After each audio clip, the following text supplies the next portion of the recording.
अस्सलाम वालेकुम नाजरीन, मैं आपकी मेजबान इस्माइला और आप देख रहे हैं 44 टीवी। और मैं आपका मेजबान फुरकान मुमताज। आज की रिपोर्ट में आपको एक ऐसी शख्सियत का तारफ करवाएंगे जिसने अपनी यंग उम्र में कानून की डिग्री हासिल की और अवाम से बेजा मोहब्बत की, गरीब मजलूम की आवाज़ बने, उनकी केसेस फ्री में लड़ रहे हैं और लड़ते रहेंगे। वो हैं सरदार मोहसिन डोगर एडवोकेट साहब। अवाम से बेजा मोहब्बत पर अवाम ने इस बात का असरार किया कि सर आप सियासत में आए। वो आज अपने कागजात जमा करवाने जा रहे हैं और उनके साथ उनके लफ्ज़ की कसीर तादाद मौजूद है और साथ मौजूद है हमारे एंकर पर्सन सरदार जावेद आशिक डोगर।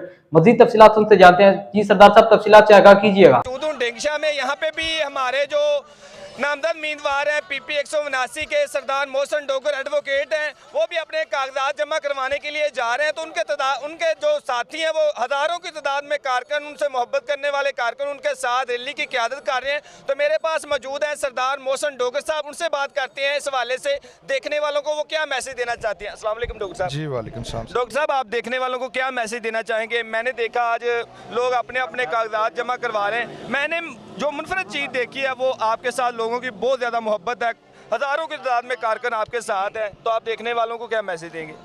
इसमें सर मैंने इसीलिए ही फैसला किया है इलेक्शन लड़ने का कि पीछे जो 4 साल गुजरे हैं पीपी 179 में, जो लास्ट था पीपी 177, उसमें जो साबका सूबाई वज़ीर गुजरे हैं उनकी कारकर्दगी आपके सामने है। बिल्कुल ऐसे ही है। और ये आप देख रहे हैं दिन ब दिन जिसकी मकबूलियत जिस तरह उसकी कम हो रही है जी।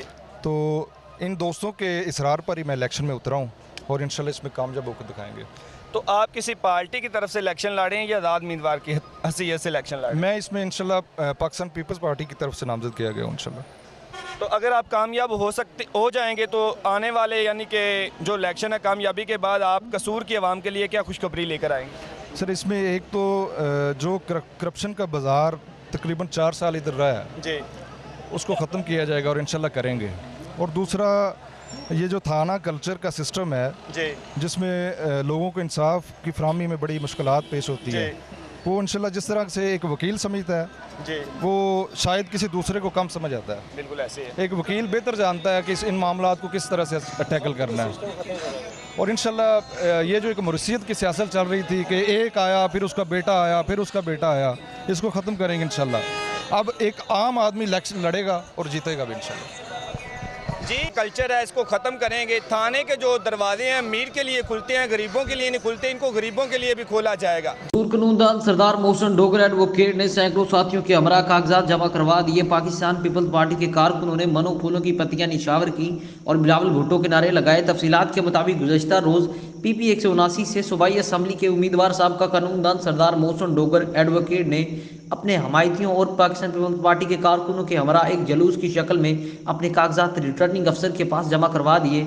इस मौका पर सरदार मोहसिन डोगर एडवोकेट ने सीनियर सहाफ़ियों से गुफ्तगू करते हुए कहा कि पाकिस्तान पीपल्स पार्टी इंशाअल्लाह इलेक्शन जीत कर दोबारा हुकूमत बनाएगी और मुल्क को घड़ी चोर से निजात दिलाएगी। इन्होंने मजीद कहा कि गुज़श्ता 5 साल से मुल्क को कर्जों की दलदल में धकेलने और पीटीआई ने अरबों खरबों की असासे बनाने वालों को कौम इलेक्शन में इबरतनाक शिकस्त से दो चार करेगी।